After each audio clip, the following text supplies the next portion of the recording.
A commercial ship, anchored off the UAE coast, boarded by unknown personnel in the early hours. Now it's heading toward Iranian water, and nobody is saying who took it.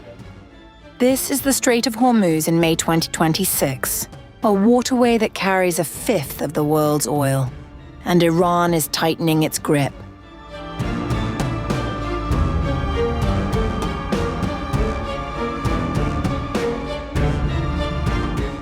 Tensions around the Strait of Hormuz have intensified again after a commercial vessel anchored off the coast of the United Arab Emirates was reportedly seized by what authorities called unauthorized personnel, who then also redirected toward Iranian waters.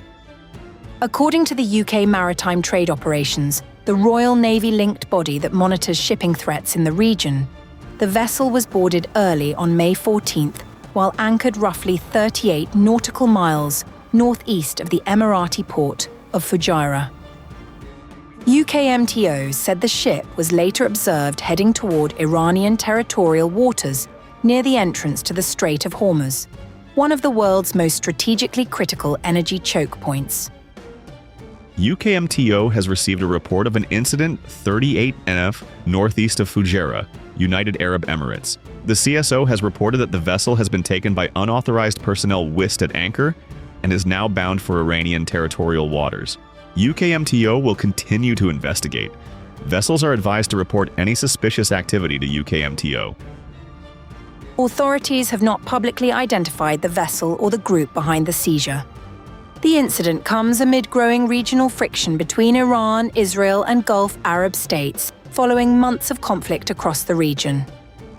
According to Bloomberg, the latest incident comes just as vessel traffic through Hormuz had started to recover slightly after weeks of disruption linked to the conflict. Still, shipping volumes remain well below pre-war levels, despite the strait normally carrying nearly one-fifth of the world's oil supply. In a separate incident, a cargo vessel near Qatar was reportedly struck by a drone, triggering a small onboard fire.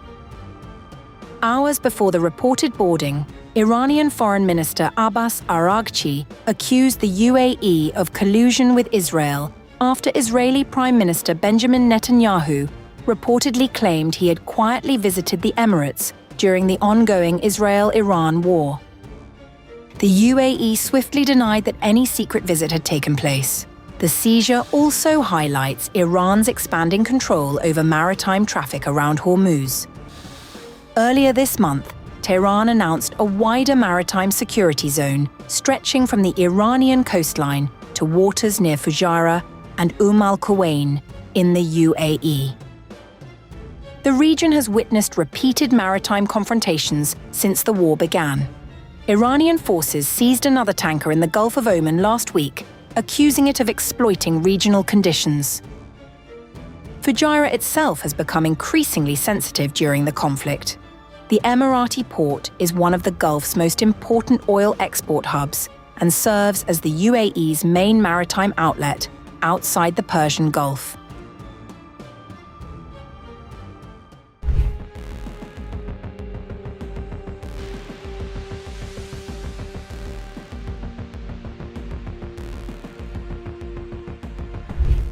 For months, the Trump administration has told the American public that Iran's military was finished.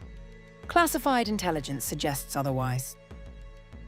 According to secret assessments obtained by the New York Times, Iran has restored operational access to 30 of its 33 missile sites along the Strait of Hormuz. The Islamic Republic still fields roughly 70% of its mobile launchers and has held on to approximately 70% of its pre-war missile stockpile. Underground storage and launch facilities across the country are now assessed to be 90% accessible, partially or fully operational. Trump and his military advisors overestimated the damage that the U.S. military could inflict on Iranian missile sites, and underestimated Iran's resilience and ability to bounce back. This is not what Washington has been saying publicly. On March 9th, 10 days into the war, Trump told CBS News that Iran's missiles were down to a scatter and the country had nothing left in a military sense. On April 8th, Defense Secretary Pete Hegseth declared at a Pentagon press conference that Operation Epic Fury had decimated Iran's military and rendered it combat ineffective for years to come. The intelligence cited by The Times is dated less than a month after that press conference. Iran has regained access to roughly 90% of its underground missile storage and launch facilities nationwide, which are now assessed to be partially or fully operational. The White House did not accept the findings.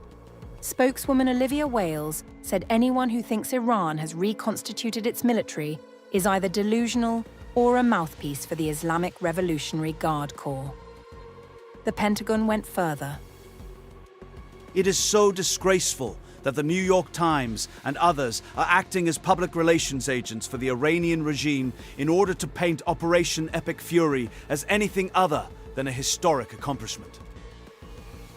But the intelligence points to a specific tactical miscalculation.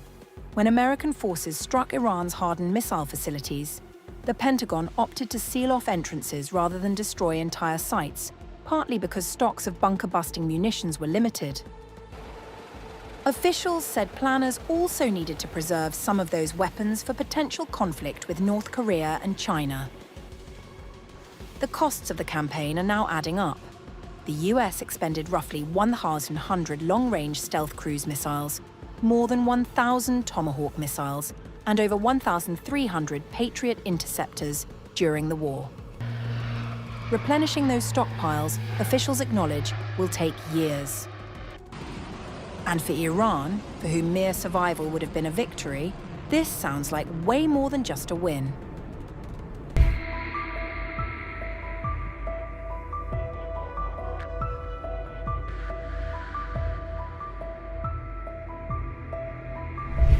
The ceasefire between the United States and Iran is hanging by a thread after nuclear talks collapsed over the weekend.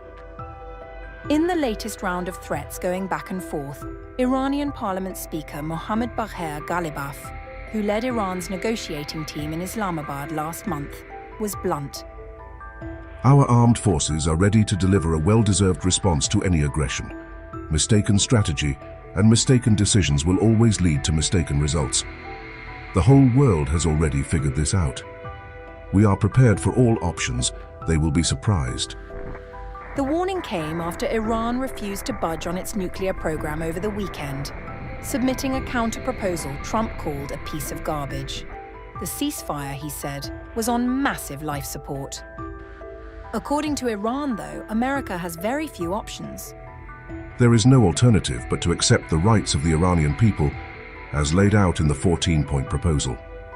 Any other approach will be completely inconclusive, nothing but one failure after another. The longer they drag their feet, the more American taxpayers will pay for it. Behind closed doors, Trump's aides reportedly considered more lethal options to try and cope with the Pout's growing frustration with the Persians. Two senior US officials told CNN that Trump was now weighing a return to military strikes, with one quoted as saying, Trump is going to hit them a bit. Trump has grown impatient with the continued closure of the Strait of Hormuz, as well as what he perceives as division in Iranian leadership that is preventing them from making substantial concessions on nuclear talks.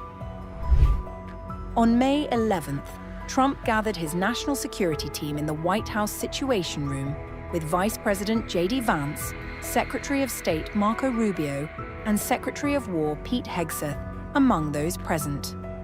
No decision was expected before Trump's departure to Beijing on May 12th, where pressing China to help break the deadlock was firmly on the agenda.